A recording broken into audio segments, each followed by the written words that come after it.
I hope you get to eat a hot dog at least or two. Uh-huh.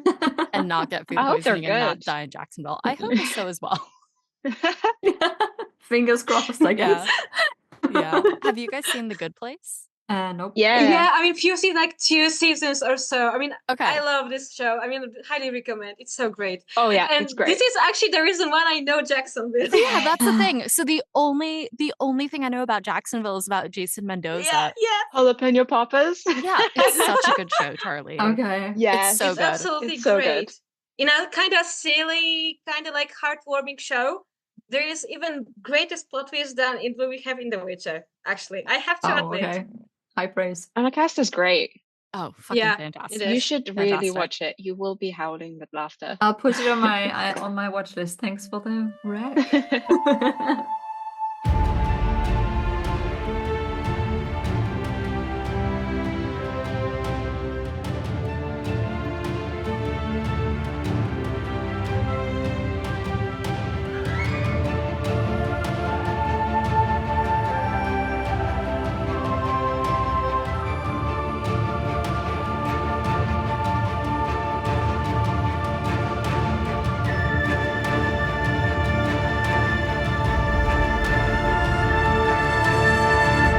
Hey guys, welcome to Breakfast in Beauclair, a Global Witcher podcast. My name is Alyssa from Good Morn, and I'll be your host as you, I, and our international Hansa accompany Geralt of Rivia and his destiny, Cirilla of Sintra, across the continent. Latest from Netflix's The Witcher is the upcoming animated film Sirens of the Deep, which we just found out will hit the streaming platform on February 11th.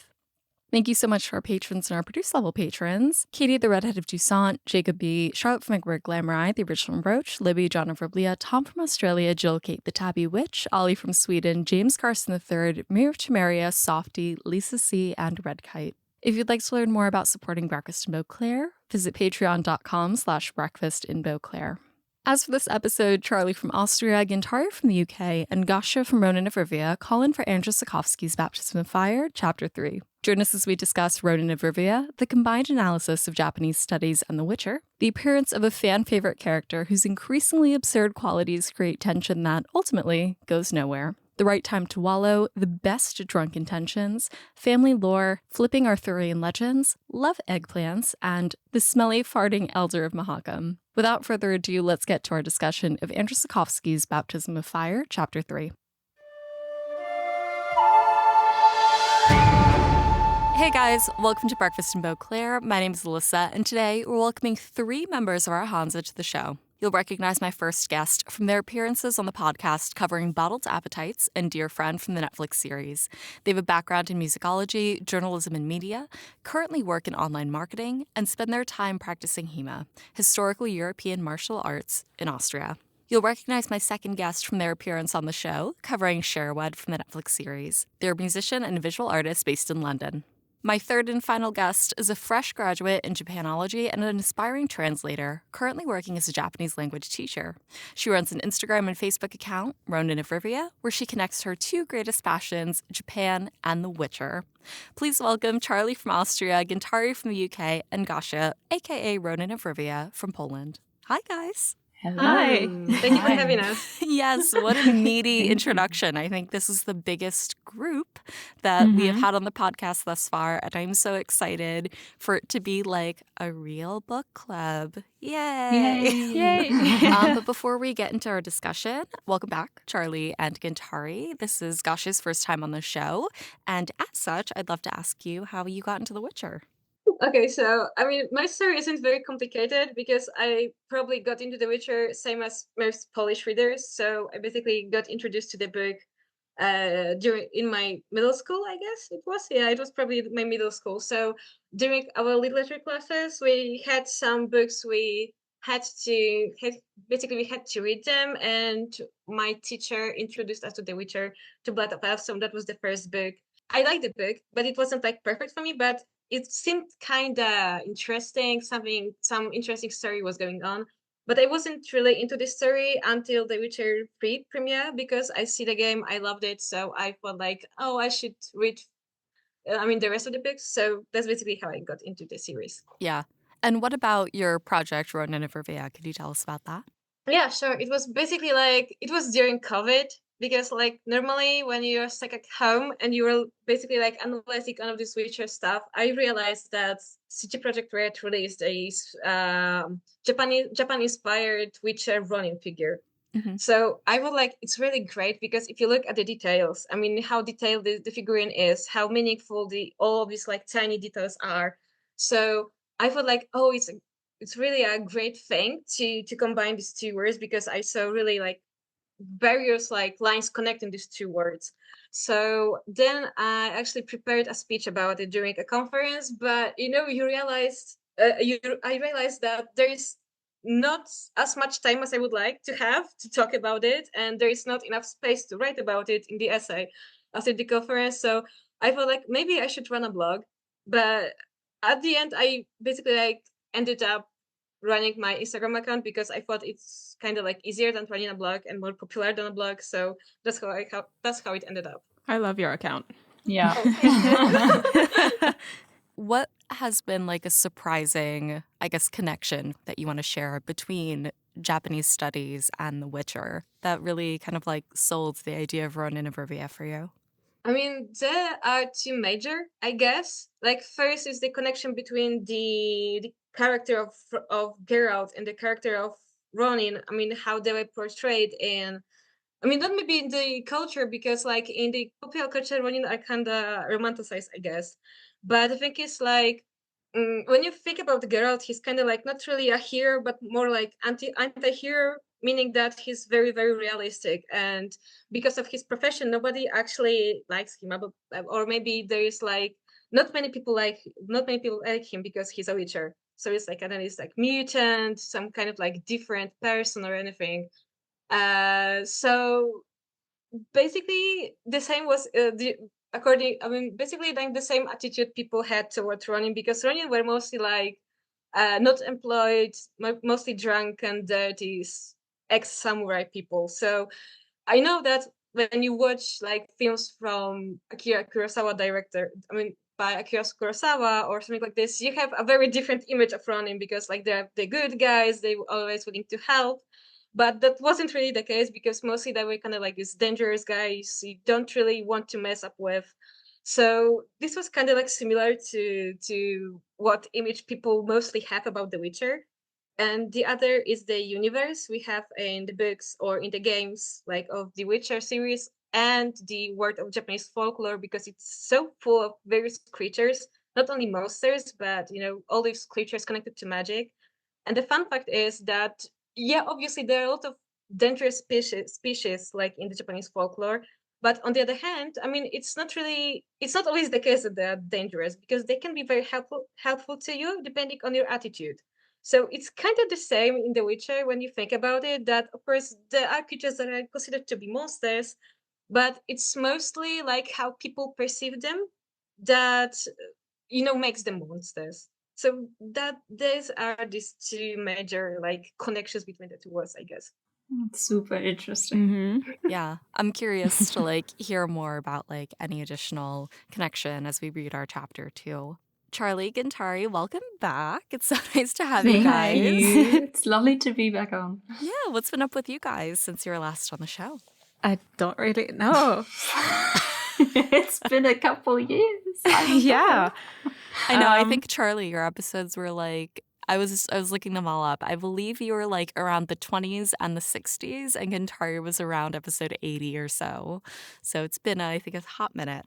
It has been, yeah. I feel like not that much has changed. I've just been living life and trying to improve and move forward. Yeah, you've been making a lot of art lately, right? Visual art? Yeah.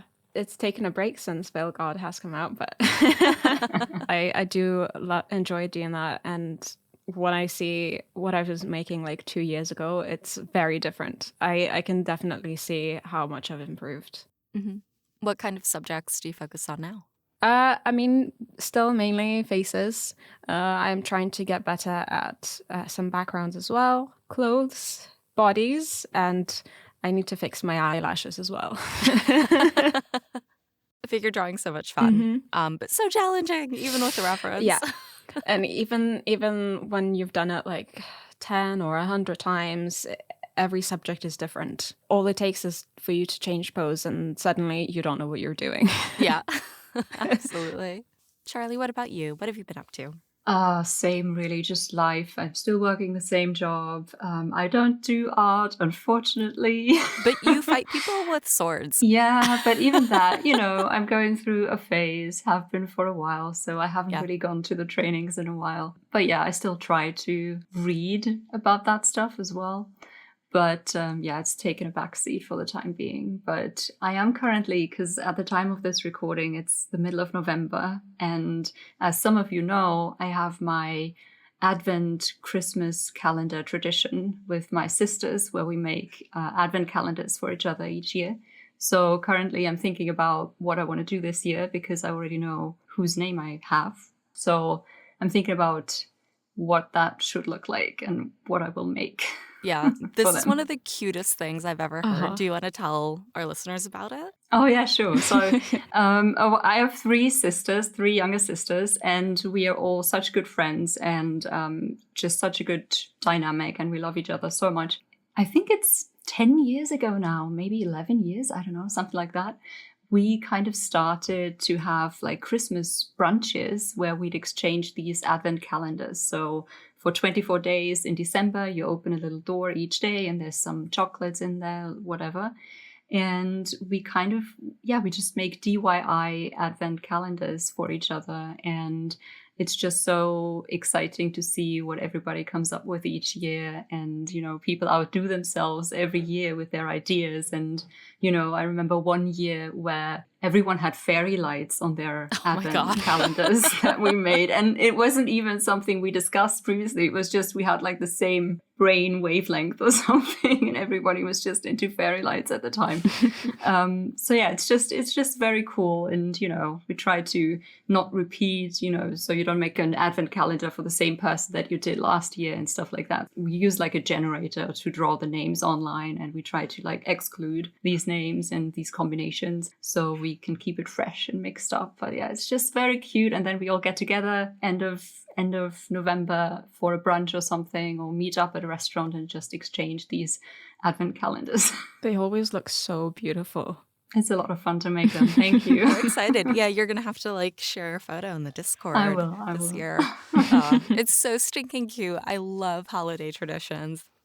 This episode, I think, will come out in the middle of January, though. So that's fine. I did say at the time of this recording.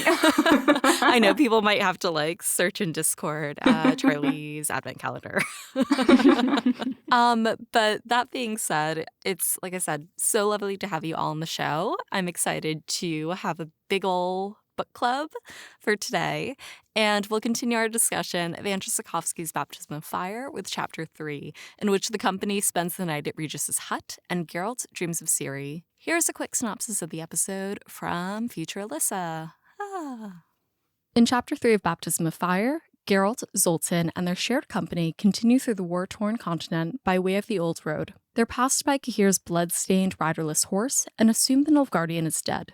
The group debates their route, eventually opting to travel through the forest over more visible highways. Their journey takes a rough turn when their wagon of goods is lost in a ravine. Half of the dwarven crew stay behind to bury their belongings, while the others, now on foot, become lost. They stumble upon Fen Karn, an ancient elven cemetery. This eerie setting puts the group on edge, and Percival even claims to see a ghoul. Instead, they encounter a man, oddly out of place, who smells of herbs and introduces himself as Emil Regis, a barber surgeon from Dilligan. Regis invites them to stay at his cottage rather than camp among the graves, which they gratefully accept. Regis offers them moonshine made of mandrake. Although Geralt initially disapproves, the company indulges and makes themselves comfortable in the cottage. Regis impresses Geralt by correctly deducing the Witcher had been treated by the Dryads in Bergelon. The increasingly rowdy conversation covers a range of topics, from mandrake's legendary properties to Geralt's personal life, leading to a particularly sensitive topic, Ciri. Frustrated by their slow progress toward Nilfgaard and the constant focus on his past, Geralt storms out of the cottage. He vents his impatience to Milva, asking why the archer has chosen to accompany him. She admits she no longer knows. When they return, they find Regis has agreed to join their growing company. Elsewhere, Ciri, now Falca, and the rats crash a village fair. Despite initial wariness from the villagers, Ciri and Iskra dance wildly on a table, with Ciri laughing through her tears, lost in her new identity as Falca. So now that we've gotten an overall synopsis of the episode from future Alyssa, I would love to hear some of your overall thoughts about the chapter, any scenes that really resonated with you, anything that you're kind of like, meh. This is one of my favorite chapters because it took me by surprise. I was so suspicious as I was reading the chapter as they met the stranger all the way until nothing happened. It's a great chapter because it kept me on my toes for no reason. Yeah, I think that like really summarizes a lot of The Witcher of just like, I was really engaged and really kept on my toes and then nothing fucking happened. Yeah. I also love this chapter, and I mean, it introduces a dear fan favorite character, of course, but I just like the quiet moments, the character, just the conversations, and they're just talking. Like you say, nothing happens. There is no ghouls at the cemetery. Nothing happens aside from the wagon getting stuck in the ravine. That's the only thing that happens, but there's no action, there's no nothing. They just talk, and we see, we perceive the surroundings through their eyes. And it's just such a beautiful character-driven moment and such a quiet moment, quote unquote. I mean, it's a little rowdy. It does get quite heated. It is, but, they're just talking through the night and getting drunk together. And we find out stuff about these characters through their dialogue and, just their conversations. And that's just so beautiful. And like you said, Gintare, it's so unexpected as well. Yeah. And yeah, it's just a great, silly little chapter. Yeah, I definitely agree with you too. Because like at first I had a little different experience with the chapter because I mean at the first time I read Blood is on Fire, I wasn't really stunned about this chapter because I didn't really know what to expect after the chapter ended.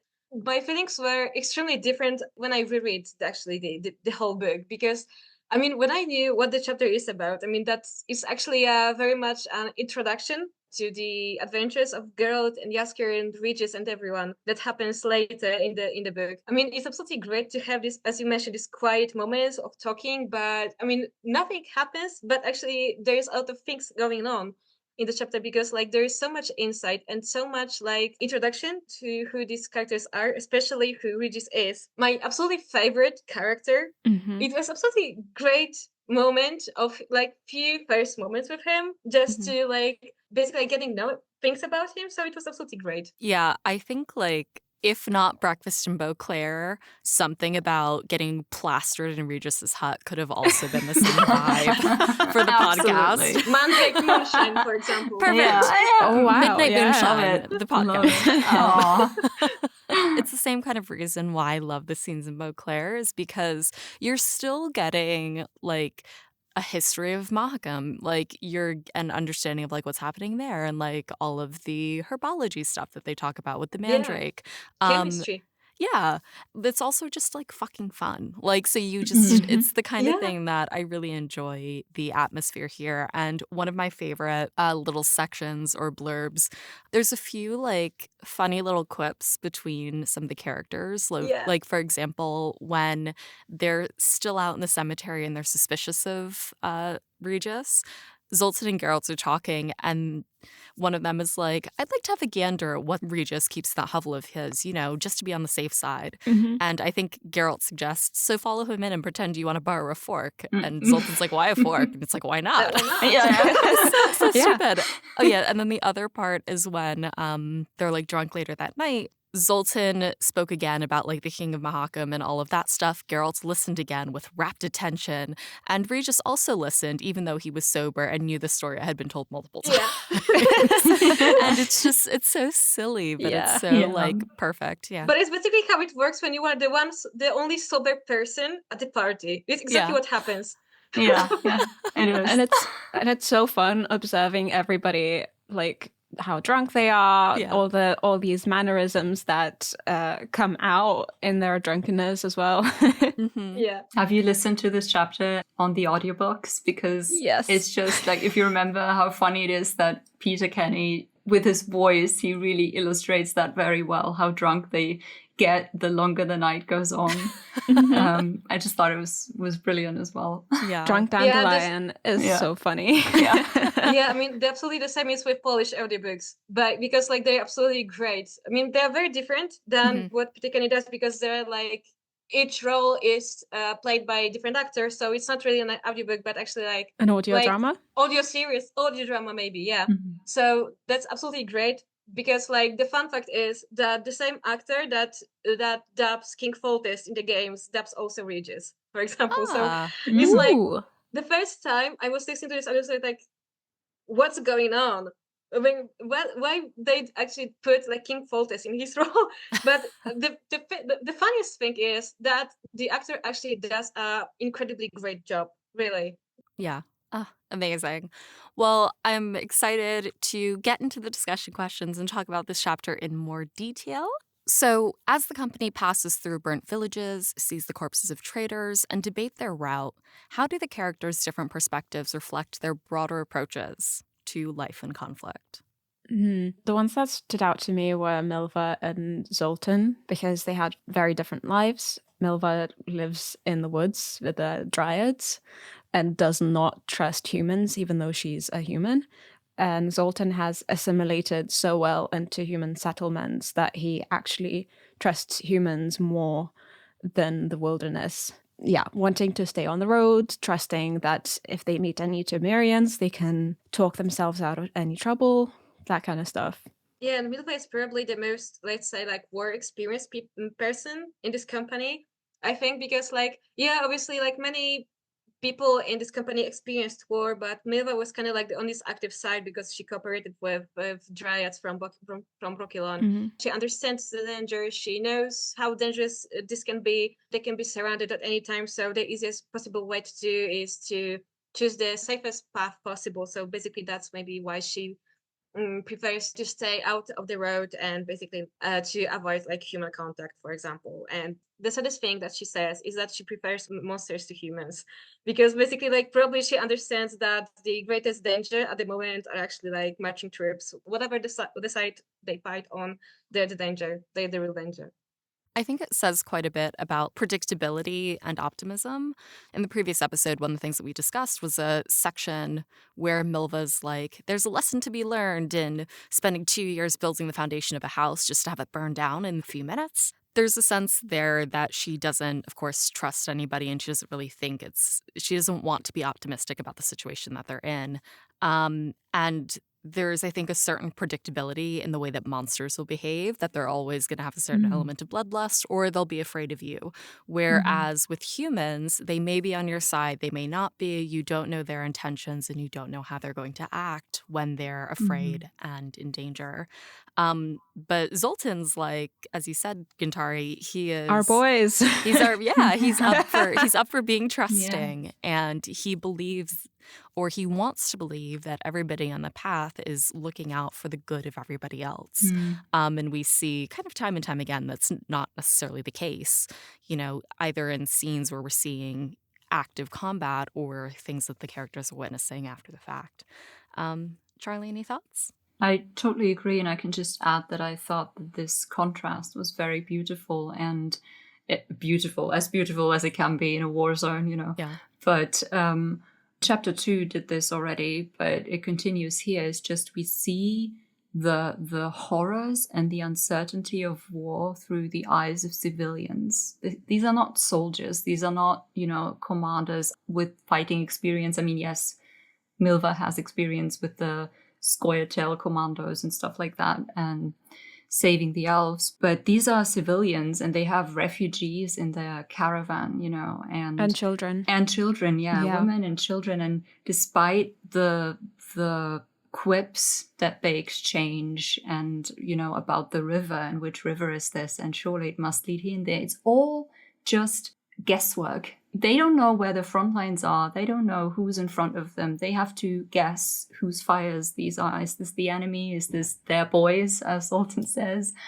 That just grounds the whole thing. Because these are civilians, it feels so down to earth and so real, I would say. And it was just very interesting to hear these different perspectives of these different experiences, backgrounds. Yeah. I think the willingness to take the women and children along with them, the fact that he believes that they could be safest with them, and that his company could protect them in the meantime.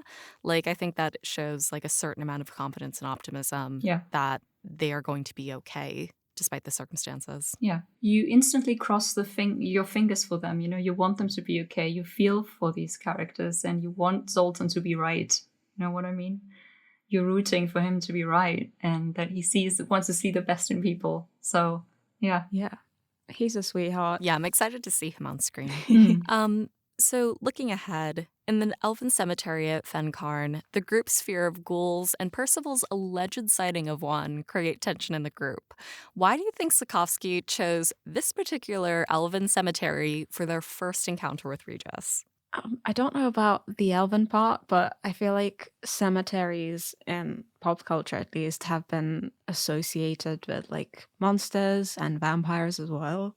Connecting the two is kind of funny and also plants the seed of doubt of what are they going to find? Is it going to be quiet or is it going to be trouble? And I think it comes back around actually to what you said about being on edge and not trusting Regis and stuff like that, because the cemetery setup, that's a setting that makes you on edge and you expect something to happen. Very deliberate choice of setting. And then also maybe the elven part, you know, these are very old ruins. These are very old ruins. So maybe he was trying to give something away, and you know, who hangs out at a cemetery? You know? Exactly. Yeah. It's like this, you start asking yourself that and then you're like, so maybe it's kind of like he was trying to subvert expectations. I feel like a little bit with that setting. I think like the elven part adds to just like there's an unknown mystery layer of magic. There's something like ancient and occult that could be here, therefore. That's true. Gosia, what were we going to say? I was actually going to say the same with subverting expectation, because this is basically what I absolutely love about Sapkowski. Like in each and every of his works, he basically like plays with this like fantasy cliches because he basically like hates them, from what I know. If we have this cliche that cemeteries are these very spooky, uncertain places, like what we imagine is like this Halloween scenario, like there's this mist all around, this is like wolf howling somewhere or monsters howling somewhere. And like the tension arises, and when the tension is at its peak and Geralt basically like takes his sword and like tells this like mysterious black being, whatever it is, like get out. And what happens actually, like there is this like normal looking guy and hi, I'm Regis. Dangerous? No, not at all. I mean, ghouls? there are no ghouls in here. I've never seen one. Who told you that? Bollocks. It's a trap. Yeah. I'm just out for a stroll collecting some roots. Yeah. I'm just a like normal herbalist, you know. Barber surgeon, please. Yes. Sorry. Looking like a tax collector. Yeah. Living in a cemetery half the And year. smelling like a herbal cabinet. That's not sus at all. The reason why like they noticed him was not just Bieberveld saying, "Oh, I saw something," but also like Zoltan and Geralt noticing the smell of his the stench of his herbs. Yeah, I mean, I think that what we can describe as Regis' scent is like what creates this sense of uncertainty, because I don't know, it's just maybe my interpretation, but Ben Sapkowski is very much into creating, I know, like scents or odors, anything. Like people we know they're the good guys, are mostly have defined scent. Like for example, Yennefer smells like with lilac and gooseberries, right? And when we think about Regis' scent, it's like, yeah, it's herbal, it's very intense. We can say that we can feel when we can like smell like cinnamon or anise or anything like this, but it's not very specific. It's like herbal. We can like name few of herbs. Everything. We can feel. Yeah, everything and nothing actually. So it's like, That's a good point. yeah, so maybe this is what creates this sense of uncertainty, maybe. I don't know. Yeah. It is funny though that there are just so many attributes to Regis and to the situation, but they just get increasingly ridiculous as the things pile on. So there's something lurking in the like hiding and bouncing around the like the menhirs, and then there's like a really strong smell. Oh, and this little shape looks like a tax collector. And it's like, tax collector, the fuck? In a cemetery. It's so absurdist. Like, it's Yeah. so wildly Yeah. absurdist. And what a silly visual image to create for Yeah. the readers. It was a trip. Yeah. It was a Yeah. trip. Like, nothing about him makes sense. And No. because of that, you're like, who the hell is he? Yeah. Yeah. And that's really what we spend this entire chapter kind of trying to like figure out. Yeah, but the reason is like, like everyone is so suspicious about Regis. Like Zoltan is like interrogating him, like, so are you living here, Mr. Barber Surgeon or Surgeon? How is it called in English? Barber surgeon. Barber Yeah. surgeon, like here in Smelly? Living? No, I'm from Religion, but I just spent summers in here just to collect some herbs. So basically, like the explanation that Regis gives you are perfectly logic, but still you can basically feel like there's more to it. Yeah. Like he must be hiding something, definitely. Yeah. Also, Sapkowski uses like a suspicious line of like the man who claimed to be Regis says this. So little ways he's trying to make you doubt the situation. Yeah. Very masterfully done. Yeah. So as the group continues chatting, Geralt has a moment where he's speaking to Regis alone, and they're actually talking about the pain that he's experienced since the coup at Thanedd. How does Sapkowski use Geralt's physical pain to highlight his inner struggles, both throughout this chapter and, as we'll see, throughout Baptism of Fire and beyond? It's basically like a reflection, so to speak, of his emotional, mental pain that he's in. He's at a dead end. He doesn't know really what to do. He's lost.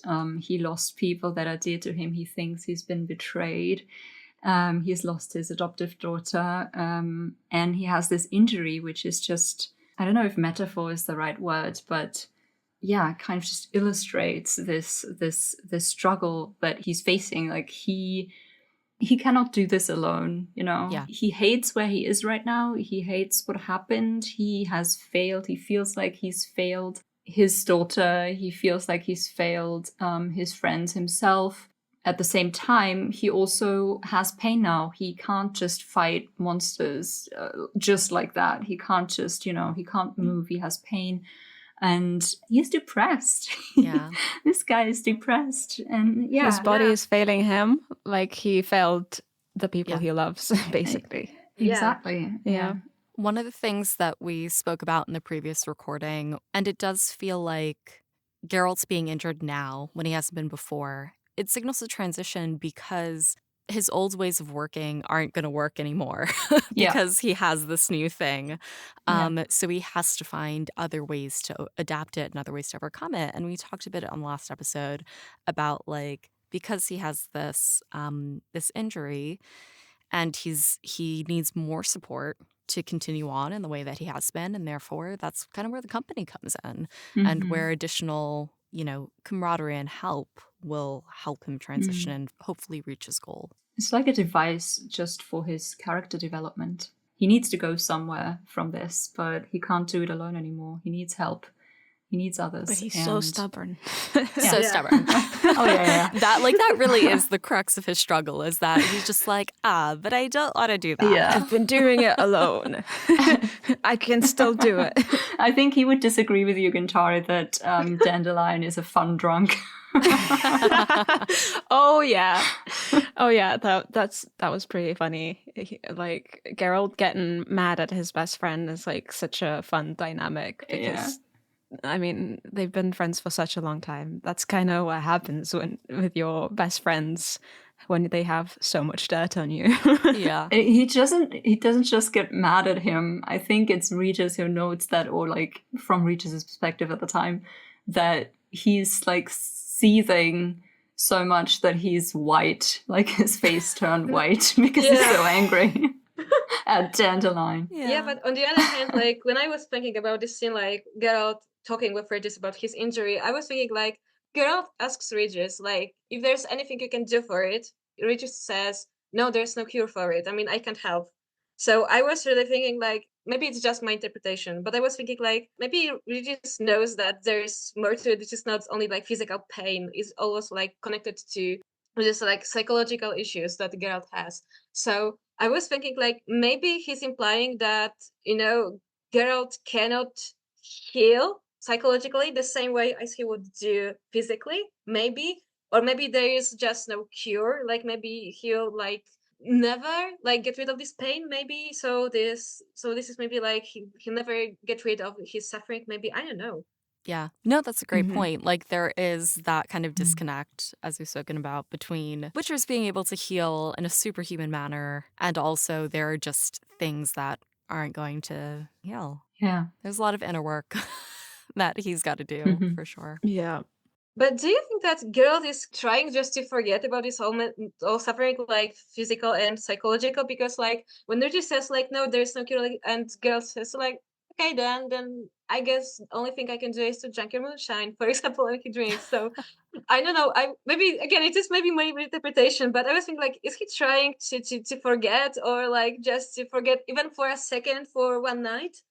Maybe, I don't know. I think my thought on this is more like I think Geralt enjoys wallowing in self-pity. It's very Yeah, indulgent in that way, exactly. yeah. Yeah, I don't think he actively like wants to forget. I think it's more like, yeah, might as well get drunk because my life is shit right now. So what can I do? What the hell? So I think it's more that, and I think he would never admit it, but I think there's a part of him that's enjoying the attention on his problems. And I do feel like he tends to try and numb his emotions Oh yeah, as a self-defense mechanism as well. yeah, Mhm. that's true. So the Yeah. moonshine definitely helps for that. Yeah. Yeah, I don't think you can fault him for it, though. Like, No, I No. don't at least want to. speaking Yeah. personally, yeah, like there's a time and a place to problem solve. Mhm. Mhm. I don't think that this is it right now. There's nothing productive he's going to do tonight, Yep. like whether or not he was with this company. So you can be a little indulgent and a little sad and, Mhm. Yeah. hopefully wake up as fresh as they can after a night of After that. moonshine Yeah, because tomorrow. like when you think about it, that there is like the first break they had like since like a really long time. So yeah, maybe that's like let's enjoy the evening, maybe. Yeah, and I think it is human to Mm. want to wallow sometimes, and it's okay. Like, it's not a bad thing. Like, it's okay to feel all that. Definitely.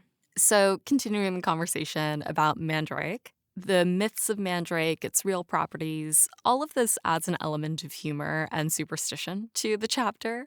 What does the scene reveal about like the character's relationship to folk tales and magic? I mean, Zoltan speaks a lot about it being used in potions. I think Zoltan and Geralt speak about that, and like how sorcerers and sorceresses would use it in different ways, including love potions, which is why it's got the folk name Love Apple. Yeah. It's strange that Milva recognized it as Love Apple first, so it must be like a really widespread potion in the masses. Fun fact Yeah. is they translated love apple into Japanese as love eggplant. I mean, I know it's crazy Yeah. because it's then signed as rabu apuru, so let's love apple. So you could basically like the way you should read it is rabu apuru, so love apple, so love apple. But when you see the Chinese characters, it's like love eggplant. It's like what the hell?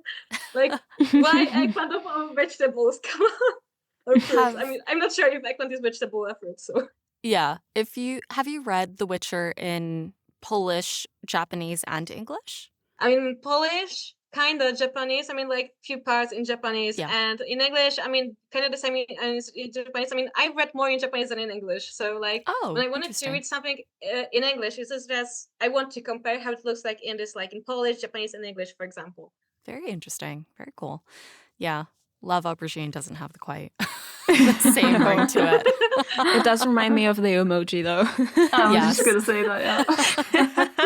I think this is funny. Like, this entire scene is funny just because, like, the characters don't escape, superstition and ridiculousness. And I do think we see this a lot in the next chapter, even more, Yeah. when, there talks about vampires and the mythology around them. But I think kind of that is started here, where they're all trading like all this wild, fantastical rumors and these like old wives' tales and stuff. And then there is a science behind it, but there's a lot of hearsay. And I think it's funny to see which characters buy into witch superstitions. Mm-hmm. You know what's funny about this like magic and myth stuff is like maybe this is the piece that happens kind of later on in this chapter.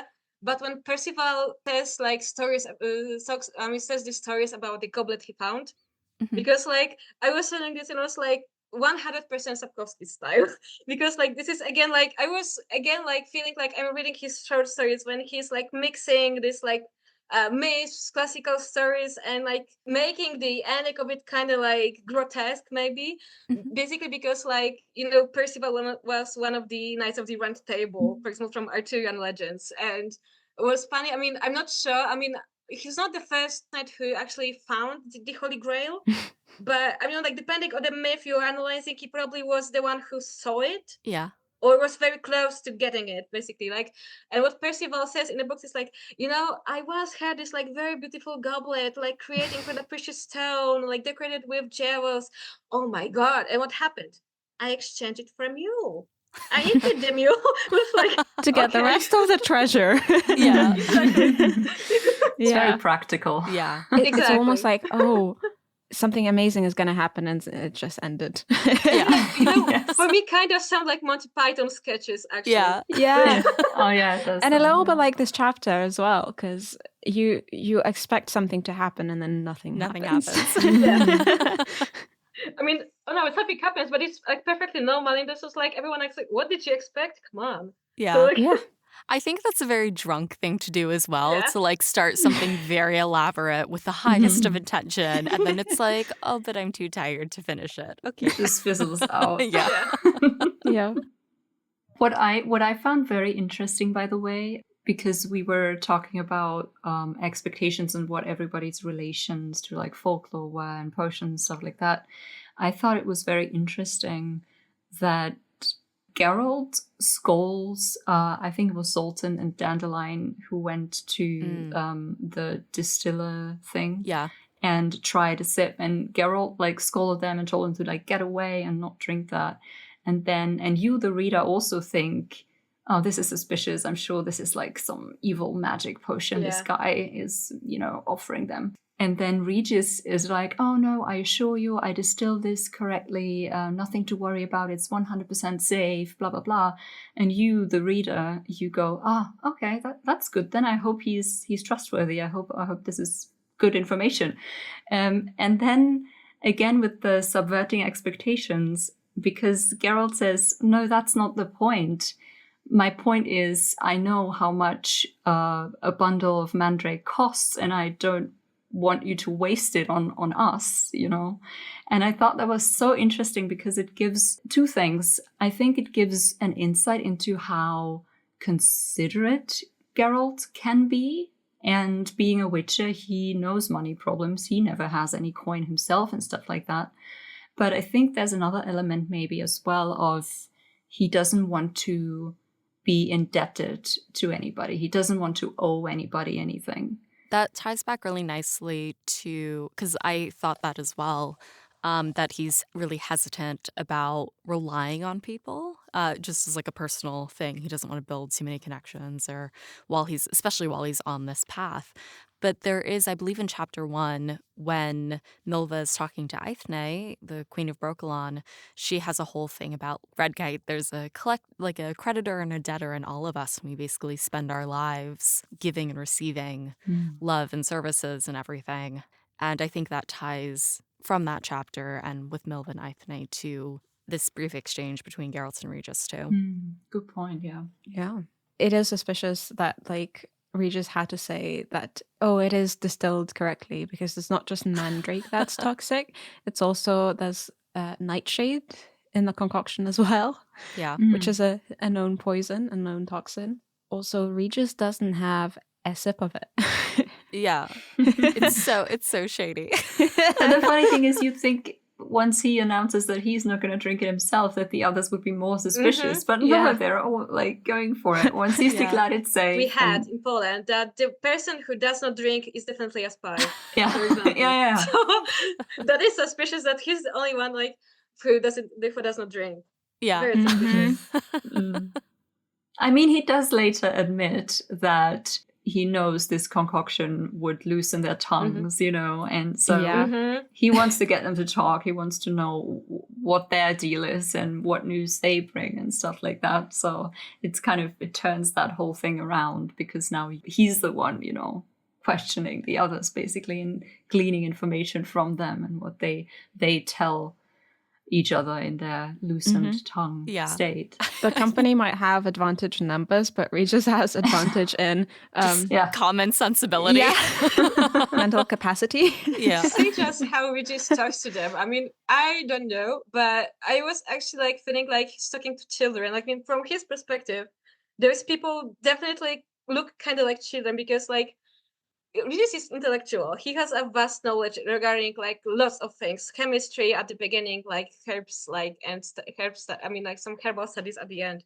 But you know, like when they talk about all these like myths and legends they heard about Mandragora, that it screams basically when pulled off. Yeah. And Regis was like, it's kind of impossible. So I tell him, Mandrake does not have vocal cords. Don't you agree? So it's like, so it's like, I mean, probably because he's just having like fun, like making jokes on them. So that's a great scene. So one of the discussions about the difference between elven and dwarven integration into human society offers insights into the tensions between all of the races on the continent. So how does Sapkowski explore cultural identity through this conversation, and what does it reveal about the races that have adapted or failed to adapt to human dominance? I think it was Regis who pointed out that it's easier for dwarves to adapt. They find home wherever their clan is. They're not tied to a place, whereas elves are very much look after this piece of land because it is sacred. It feels very much like talking about dogs and cats, that dogs are supposedly connected to their people, whereas cats are connected to their environment. And it feel like it tracks. That kind of tracks a bit, I also got the sense from the way that Zoltan was talking about the ruler. I forgot the name, the ruler of Mahakam at the time. Doesn't he fart a lot? Like, I don't. Something like that. I don't remember. The Elder of Mahakam, whatever. All I remember is that he was very, very smelly.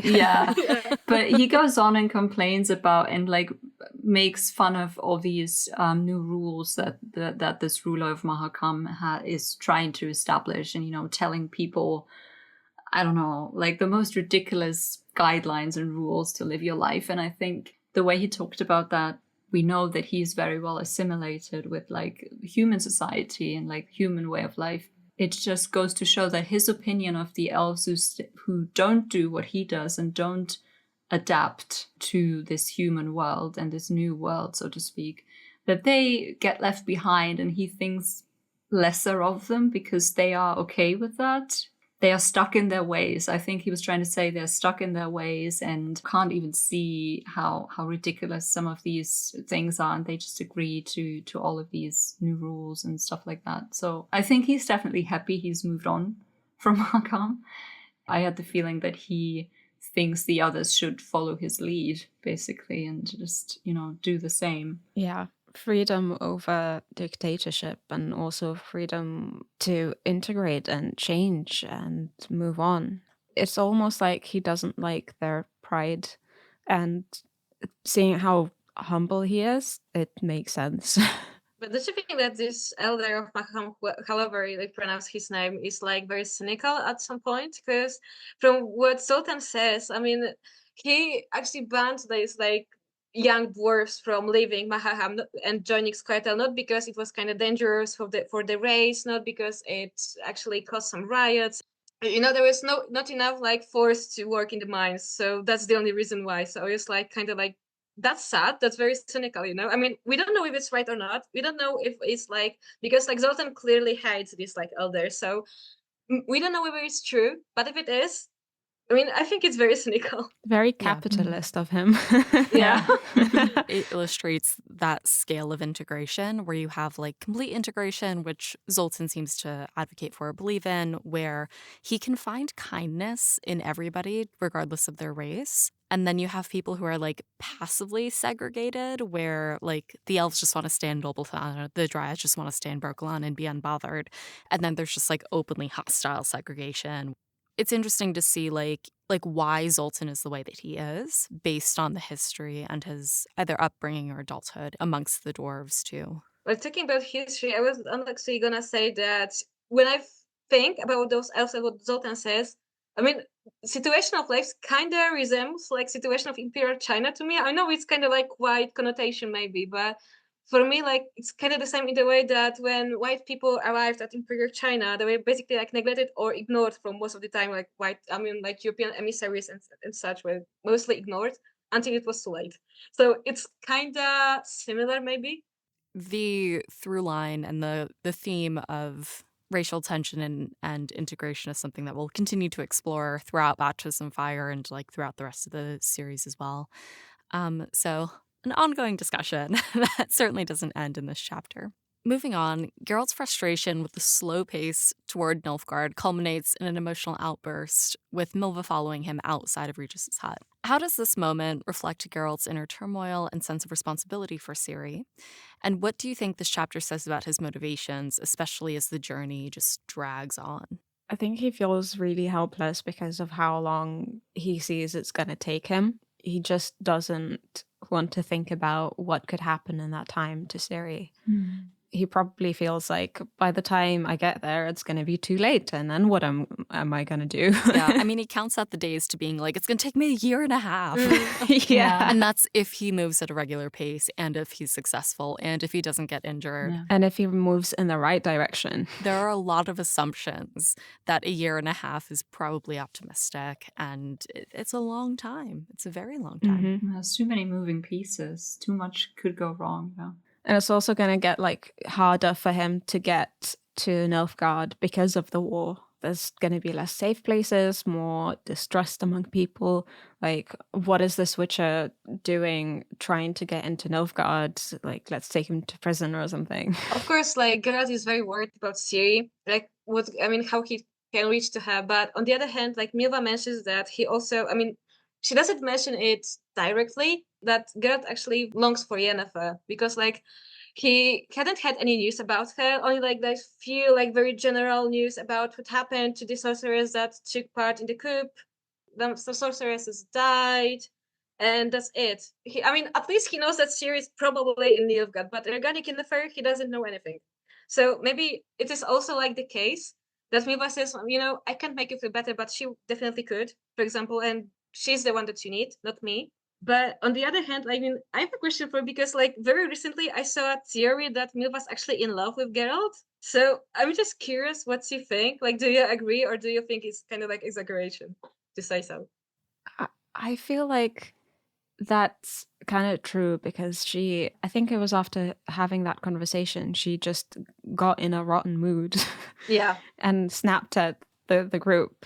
That can happen when you realize that the person that you have feelings for does not feel the same and that you're the wrong person for them. Yeah, that was also the case that like earlier in this chapter, like Dandelion mentioned Yennefer that, I remember what happened, like when the monster actually like almost killed you, like Yennefer told me about it.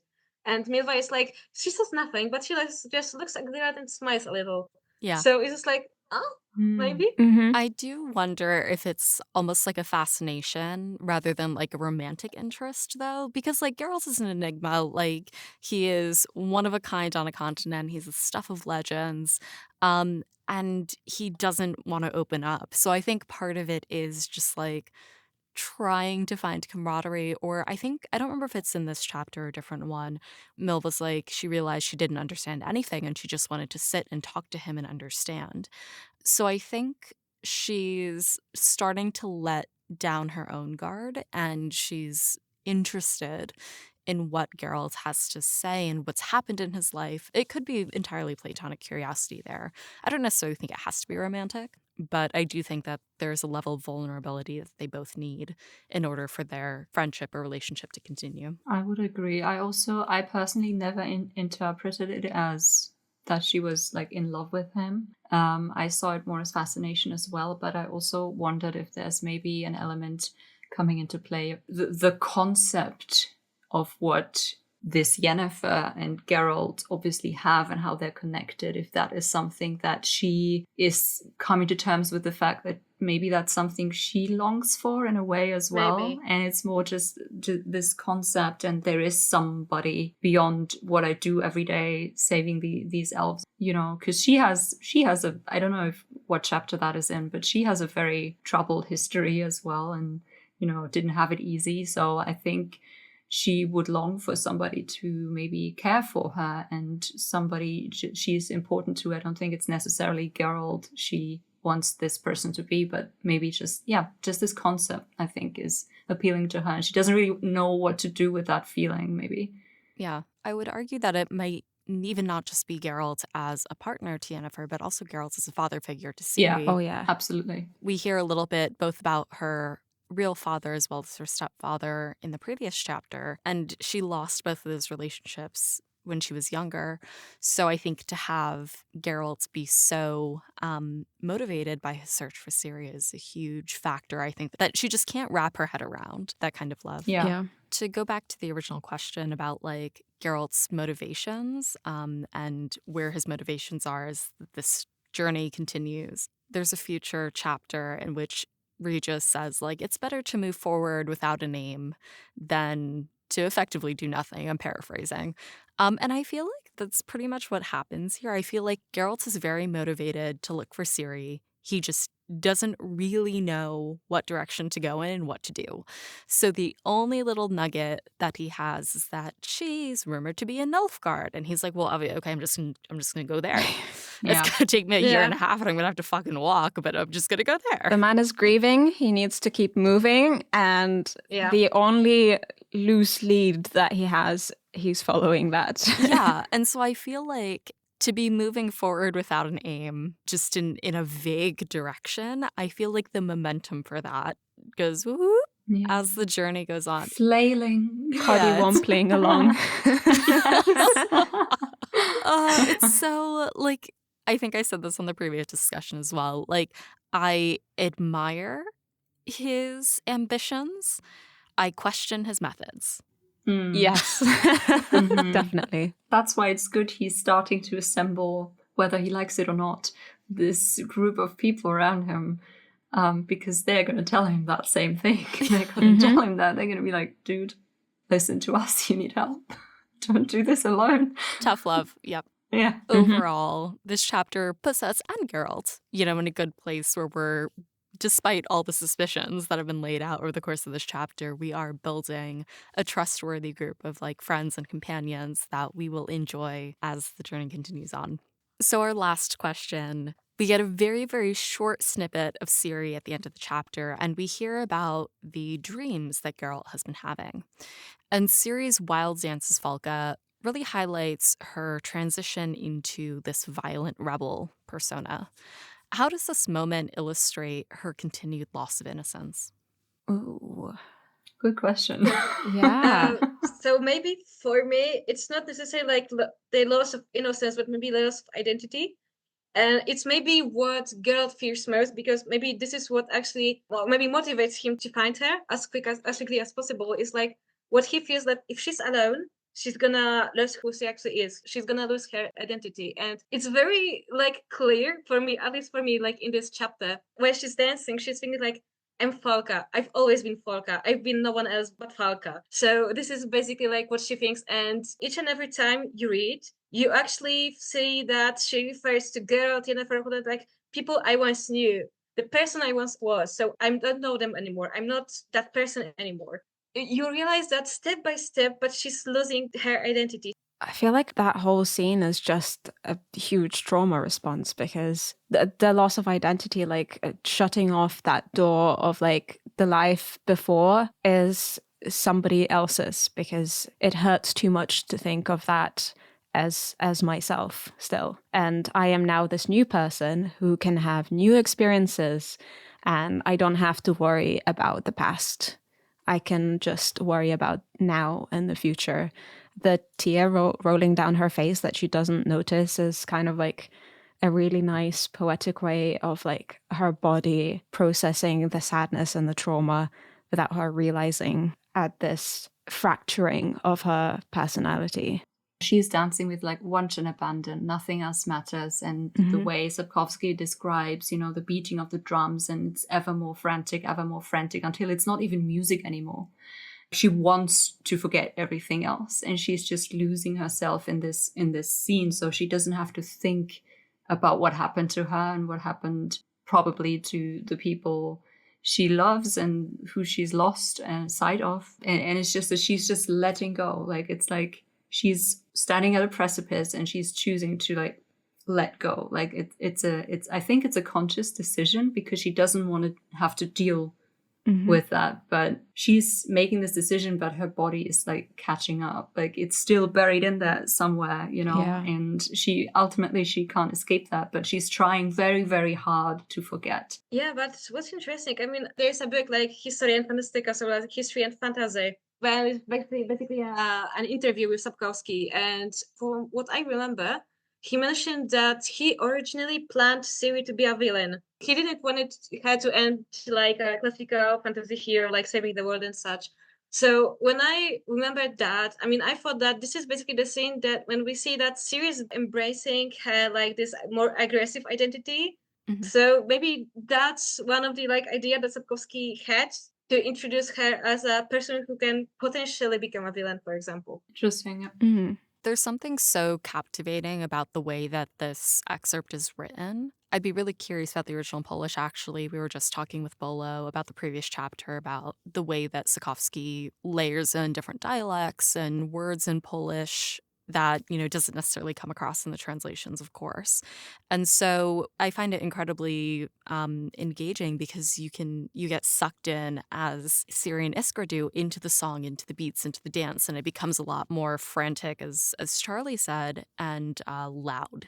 So I'd be curious to hear, like, Gosia, can you feel that also in the way that Sapkowski writes, or is it really just in what's written? Polish? Definitely, because like, can I just have a look at the chapter? Because from what I remember, probably the sentences aren't necessarily like finished in Polish. So like, it gives you this impression that, something is happening very quickly, that you cannot basically like feel what's happening, but you basically can feel the music. Yeah, I can imagine like the words being very like staccato, or a lot of like consonants, well, which Polish naturally is, but I can imagine it just being like a thunk, like as you're kind of reading. From what I hear, he's so illustrative with the way that he writes. He and is. I do miss that we don't really get that in the translations. I mean, I just had a look, and it doesn't feel like the sentences are short. They're actually very, very long. But I think it's like the way that Sapkowski describes is like the very, very short pieces of words, like movement, music. Gisela shouts, like Kayla hits someone. Movement, dance. Like, you basically like feel like you are the Ciri, and basically like feels like you are the one who's dancing. So it basically gives you this expression of this like movement and the moment of forgetting, maybe, or trying to forget. Dancing with abandon. Yeah. It's very beautiful to have like that repetition of I am Falca, this is who I've always been, as the beat and as the percussion kind of just hammers into place, and you hear that over and over in Ciri's head, and you can feel it in the music, and it comes to a climax with like a wonderful flourish. But what a wonderful setting to kind of like underscore all of this, because this is something that she is willingly pursuing and willingly giving into. You can see how her Witcher training and all of her little pirouettes have probably brought her to this place where she can like do this fun stuff with Iskra.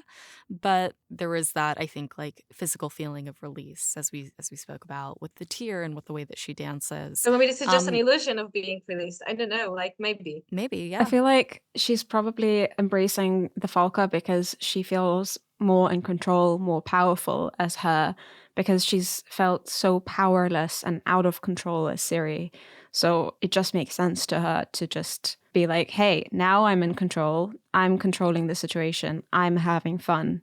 Even though I'm losing control, I'm still in control, and I am this now. Yeah. Anything else really that's happened to her in her life up to this point, she didn't choose. She had no say in these things. Yeah. I think the word that I would use to describe this whole scene, and with the crescending music and with her dancing, I think it's a lifeline she's desperately trying to cling on to. and convince herself that this is what she needs and what she wants, because she doesn't see any other way out. She's choosing this, choosing to forget, clinging onto this desperately. Absolutely. Well, I think that puts us in an interesting position to want to hear more about Sigrid's story and her journey. Like, Sapkowski just teases us with these little tidbits and flashbacks and flash forwards and everything. We've been hearing about Geralt's dreams, but now we actually get to see what happens and, you know, what his prophetic dreams have meant. But it puts us in a situation where we're excited to read more, and we're, as you said, on the edge of our seats, waiting for maybe something to happen, ? Mm-hmm. And something to unfold. But yeah, so that brings us to the end of our chapter, at least. Do you guys have any closing comments or thoughts on chapter 3? There's one thing that I wanted to mention. I didn't quite know where to place it earlier, but there's this scene, I think I mentioned it, where the wagon of the caravan like gets stuck in the ravine and in like the river. Mm-hmm. Is it the river O, I believe? Yeah. The river Or is it O. R? Is it O? Oh, I think it was the O. Oh, not at all. Ah, no, it's So definitely R. So silly. stupid. Anyway, so I remember reading this chapter for the first time, and there's this bit where the company, like the dwarven company and gnome company, like splits up because some of them like stay behind to bury their belongings, bury their chest with like all their tools, because they're trying to open up smiths, forges and stuff like that. Wherever they go, they want to, you know, they're businessmen, they have a venture, and they cannot carry all this stuff, so they bury it. And I remember going, don't do that, you'll never see your stuff again, because it reminded me of a piece of family lore, and it reminded me of my grandfather. So my grandfather was born and grew up in East Prussia, what was then East Prussia, what is now Poland, of course. And in January of 1944, his family, he was 9 years old at the time, they had to flee, get out of there from the Russians, from the Soviet army. His father, my great-grandfather, took all like their important family documents and stuff and put them in a little box, in a little chest, and buried it, because the thinking was at the time, we'll be back soon anyway, this is just temporary. So they fled to Germany because they didn't want to lose the documents on the flight, right? Of course, they never came back. And so the result was that for the rest of his life, my grandfather didn't have a birth certificate. There is no official record of him being born ever. And any future important documentation, like for example his marriage certificate later on, it would say his name and then a little note next to it that said undocumented. This is not, like, my grandfather is not the only person, you know, that happened to. A lot of people did this. But yeah, I just remember reading this, and it always makes me think of my grandfather now and of this family history. I actually called my mom yesterday to make sure I hadn't misremembered anything. But yeah, I just went, no, don't do that. You're never going to see this stuff again. Like, this is a war. You're never going to come back here when you leave. Yeah, that was also what I said earlier. It's just very interesting. These are civilians. These are civilian lives that are affected, and that we are that we're experiencing this war zone through their eyes. And that just, I don't know, that just hit home in a way, I guess. And just wanted to share because I thought it fitting. Yeah. Thank you for sharing. That's really interesting, yeah. And I think also makes Sapkowski's depiction of war, as you said, very grounded, because it is a real experience that people have.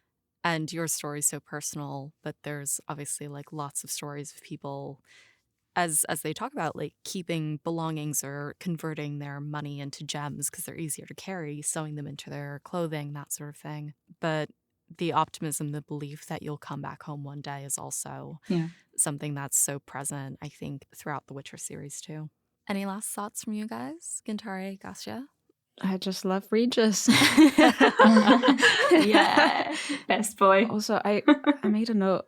Sapkowski like compares Regis's cottage to like something out of a fairy tale, like a witch's cottage, as he describes like the drinking going into the night, which I think is like very, very poetic. And also you don't know whether to be, I don't know, suspicious or whether to just be like, this is kind of like magical and nice and cozy. Yeah, I think it feels Hansel and Gretel in that way, where you don't know if you're going to get cooked.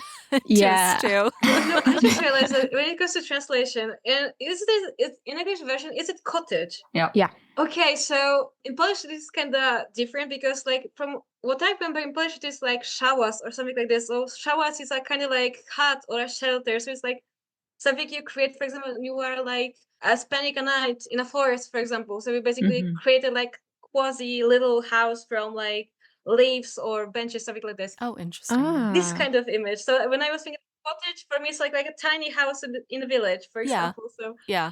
Coincidentally, I happened to be putting together the show artwork for this season early, which I did last season. It was amazing, but that also means I'm like, I want to do that again, so I don't have to do work 3 a.m. the night that the episode releases. So I have actually, the episode artwork for this episode, I believe, is like a little hut between like stone menhirs and stuff like that.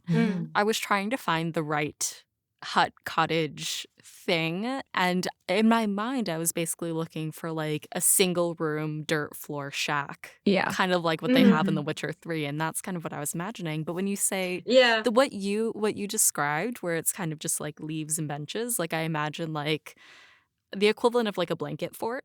And all of the characters in there. A treehouse. Yeah, I mean, this is kind of like what I imagine.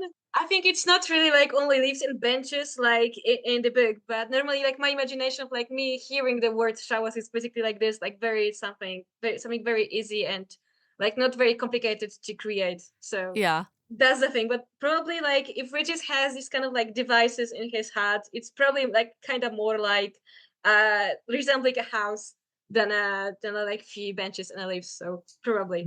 That's so funny. It evoked like a certain atmosphere for me that it was like sort of like bordering on magic. Yeah, I think Hansel and Gretel, now that I've said it out loud, feels like the right kind of tone for me, where you're kind of going into this, you're a little bit suspicious of it, but you're not quite sure, but it does feel really cozy, and you're kind of settling in like a frog in a pot of boiling water, just settling into the drunken vibe. What a cozy and fun chapter, ultimately fun chapter. Yeah, delightful. Yeah. So that brings us to the end of our show today. Charli, Gintare, Gosia, thank you guys so much for joining us for this episode, and thank you to our Hansa for listening. Thanks for having us. Yeah, thanks for having so us. much. Of course. Great fun. Where can people find you guys? And is there anything that our community can help you with, or anything that you guys would like to share with them? I cannot be helped, but you can find me on the Hansa Discord, of course, or on Instagram, XCharlieX. You can find me on Instagram and Threads, and maybe in the future on Blue Sky at Mia_Vine. That's MIYA. Hit me up if you need art. You can find me mostly on Instagram, but I do run like Facebook account of Ronin of Rivia too, but I'm mostly active on Instagram, so that's probably the first place you should go. Amazing. Well, thank you guys again for joining us for this episode. And next episode, join us as we continue our discussion with Andrzej Sapkowski's Baptism of Fire, Chapter 4. Yay! Bye! Yay! Thanks for joining us at the breakfast table. For show notes, transcripts of each episode, and a complete list of our social platforms and listening services, head over to breakfastandbeauclair.com. Breakfast in Beauclair is created by Alyssa from Golden Warren. It's hosted by Alyssa. The show is edited by Alyssa with music by Alex Berner. Breakfast in Beauclair is produced by Alyssa in New York City with Katie the Redhead of Tucson, Jacob B., Charlotte from Bearport Glamour, the Richard Roach, Libby, John of Roblia, Tom from Australia, Jill Kate the Tabby Witch, Ollie from Sweden, James Carson III, Mia of Tamaria, Softy, Lisa C., and Red Kite.